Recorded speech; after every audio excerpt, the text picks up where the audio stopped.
First tonight, we're tracking where Buffalo police have installed license plate readers. According to our partners at Investigative Post, plate readers target minority neighborhoods, mostly on the east side and lower west side. There are differing opinions from residents, from feeling like this is a little too big brother, and others saying it's a good tool to solve crimes. But one thing that reporters continue to hear was that neighbors had no idea the plate readers were even installed. All type of surveillance, whether it's here, whether it's there, it always brings a level of anxiety. So if it's cameras around the schools, if it's cameras at the corners, if it's cameras, just everywhere on one side of town, what are you saying? What are you saying to the community? And of the 41 plate readers, 2/3 are in areas predominantly with people of color. And joining us now is the editor of Investigative Post, Jim Heaney. These plate readers are in different areas of the city. They're there to try and catch drivers. How are Buffalo police actually using these devices? And I know this is something that you worked on with someone else on your staff. Yeah, Bruce Rushton, the reporter on it. Police are being coy about how they're using them. They say they're being used for, criminal investigations. But in the past, when they first started using them, they were mobile. They were attached to police cars in the notorious strike force. And there, we obtained emails that showed that police were handing out a lot of traffic tickets. The city was making a lot of money. How they're being used now, the police simply won't answer questions. So they won't answer questions, but are they being used for investigative purposes? Because I would assume that's the reason for them. Again, you call up the commissioner, you don't get a response. You call up Mike DeGeorge, the department spokesman, and the mayor's spokesman. He doesn't return phone calls. They did not announce this initiative when they first started installing these a decade ago. Bruce interviewed members of the Common Council who were not aware of this, who had questions. I don't know why what they're waiting on. Some of them have had at least some knowledge of this for several years. Right, because they would have to, right? Because in order for them to purchase these, they have to be passed by the Common Council. Darius Pridgeon 3 years ago asked for a report from the police department about their use. Police never gave it to him, and he backed off. We interviewed David Rivera, the councilman who's chair of the Police Advisory Committee.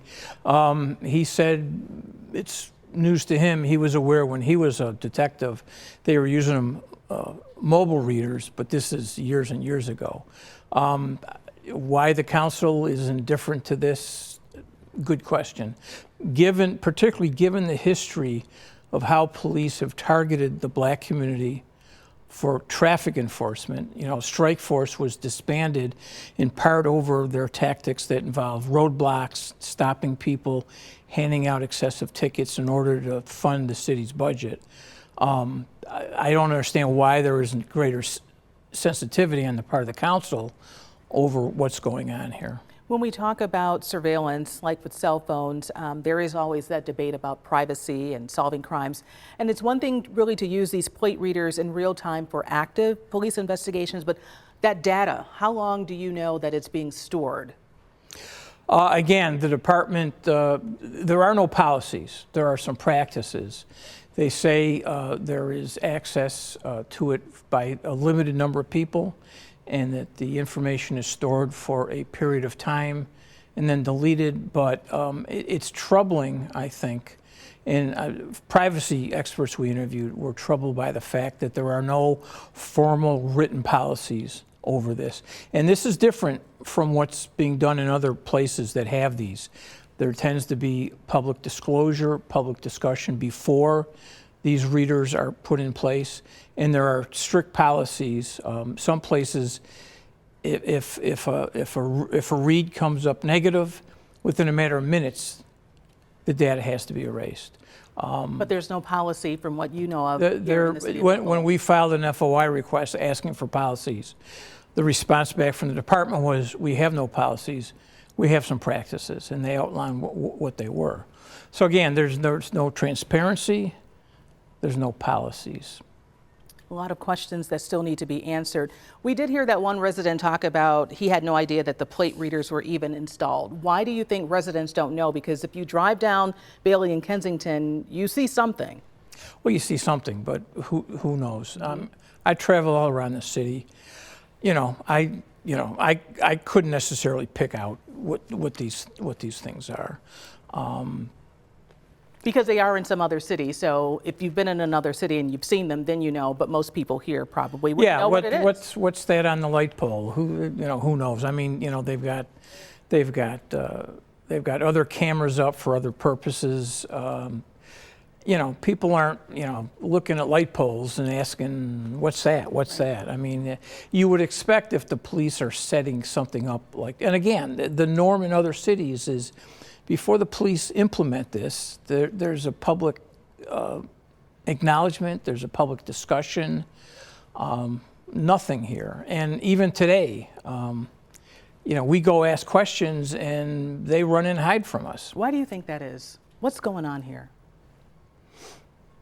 Isn't this the way city government operates?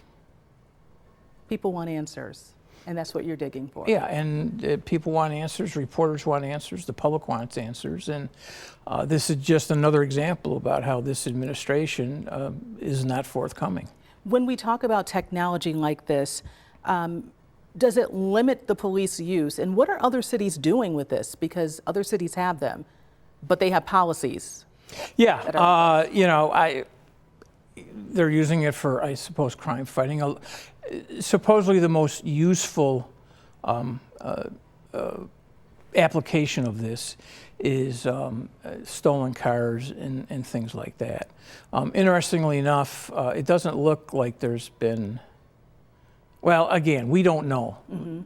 We just don't know. And I really think it's, if I can editorialize here for a minute, I think it's incumbent on the Common Council to demand answers over how this is being used and to have some regular reporting so that the public, again, because the department the department's being sued right now for allegations of discriminatory use of traffic enforcement.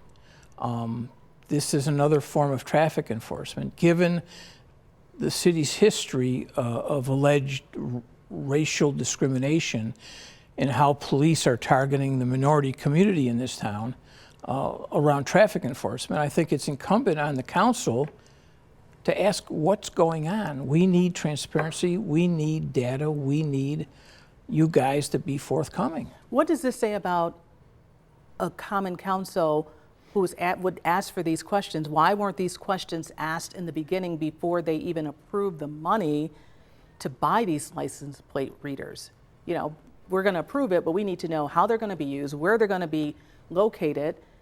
You'd think. Yeah. You'd think. I've been covering the council on and off since the 80s. And this is not a common council that asserts itself the way councils, at least back during the Jimmy Griffin era, there were people like Gene Fahey and Dave Vertecki and Jim Pitts who were not shy about asking questions. This common council the last 5 years or so does not assert itself very often. You look at the Police Advisory Committee, everything that's gone on in the last 3 or 4 years, and when they meet, which is infrequently, they're not asking about the big issues, they're asking about the small issues. This is not a council that is much of a check on Mayor Byron Brown. Interesting. Jim Heaney from our partners at Investigative Post, thank you so much for being with us. We're going to continue to follow up on this and also try and get some answers from the administration as well as the police department, because I think the public deserves to know. Agreed. All right, thank you so much. Thank you.